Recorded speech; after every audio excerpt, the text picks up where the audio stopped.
Today on TimesCast, President Obama urges Congress to take up immigration reform. Everybody recognizes the system's broken. The question is, will we finally summon the political will to do something about it?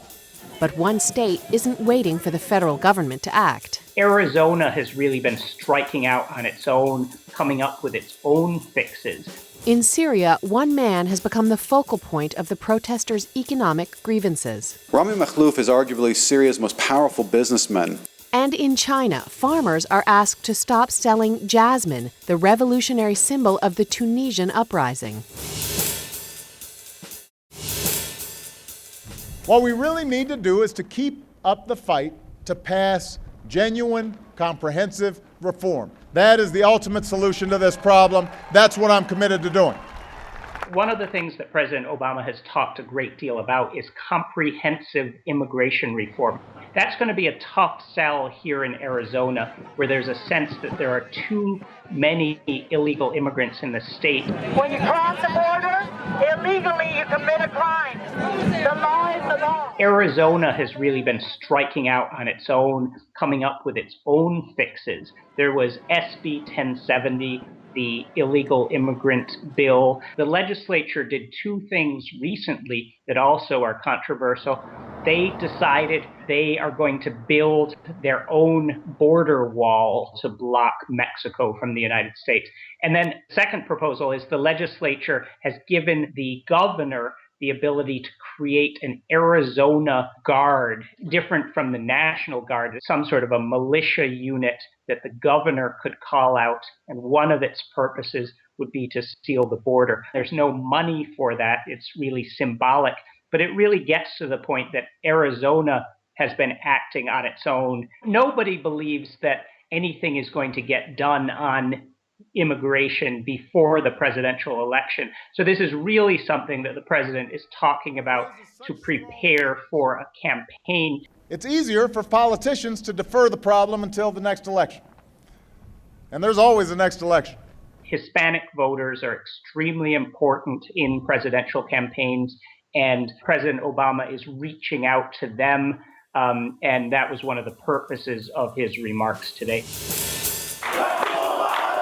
As Syria's uprising entered its 8th week, government crackdown escalated in cities and towns across the country. Government officials have cast the uprising as an armed uprising, one led by militant Islamists with support from abroad. But even they acknowledge what they call legitimate demands. Economic and political grievances have gone unaddressed for years in Syria. Some of those economic grievances revolve around a figure who's at the nexus of clan loyalty, absolute power, and the uprising itself. His name is Rami Makhlouf, Syria's most prominent businessman and one of its most powerful figures. Makhlouf is more than a businessman, though. He's the cousin of President Bashar al-Assad and part of a ruling elite in one respect or another that has been in power in the country for more than 4 decades. That ruling elite is a tight-knit group. It's staffed by many of the contemporaries of President Bashar al-Assad, but also many of his relatives. His brother is the head of the Republican Guard. His brother-in-law is the deputy chief of staff of the army.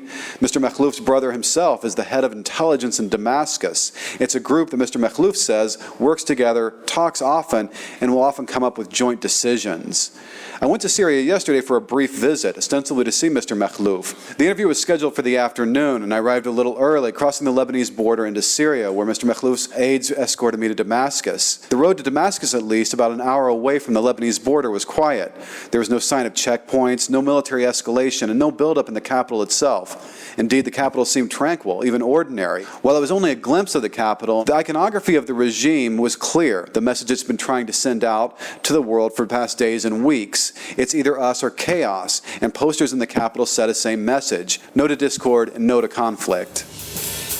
And in China, the flower Jasmine has become a problematic symbol. In the last few months, as revolution and unrest took hold in the Arab world and North Africa, the Chinese government has been increasingly nervous. Their fears intensified in February when calls went out on the internet anonymously for the Chinese people to stage their own Jasmine revolution. They took that phrase from Tunisia, where revolutionaries there called their revolt the Jasmine Revolution. Since then, the government has waged this assault on anything Jasmine related, blocking it in searches on the Chinese internet. Text messages with the word Jasmine have often been blocked, and also banning the sale of live jasmine plants.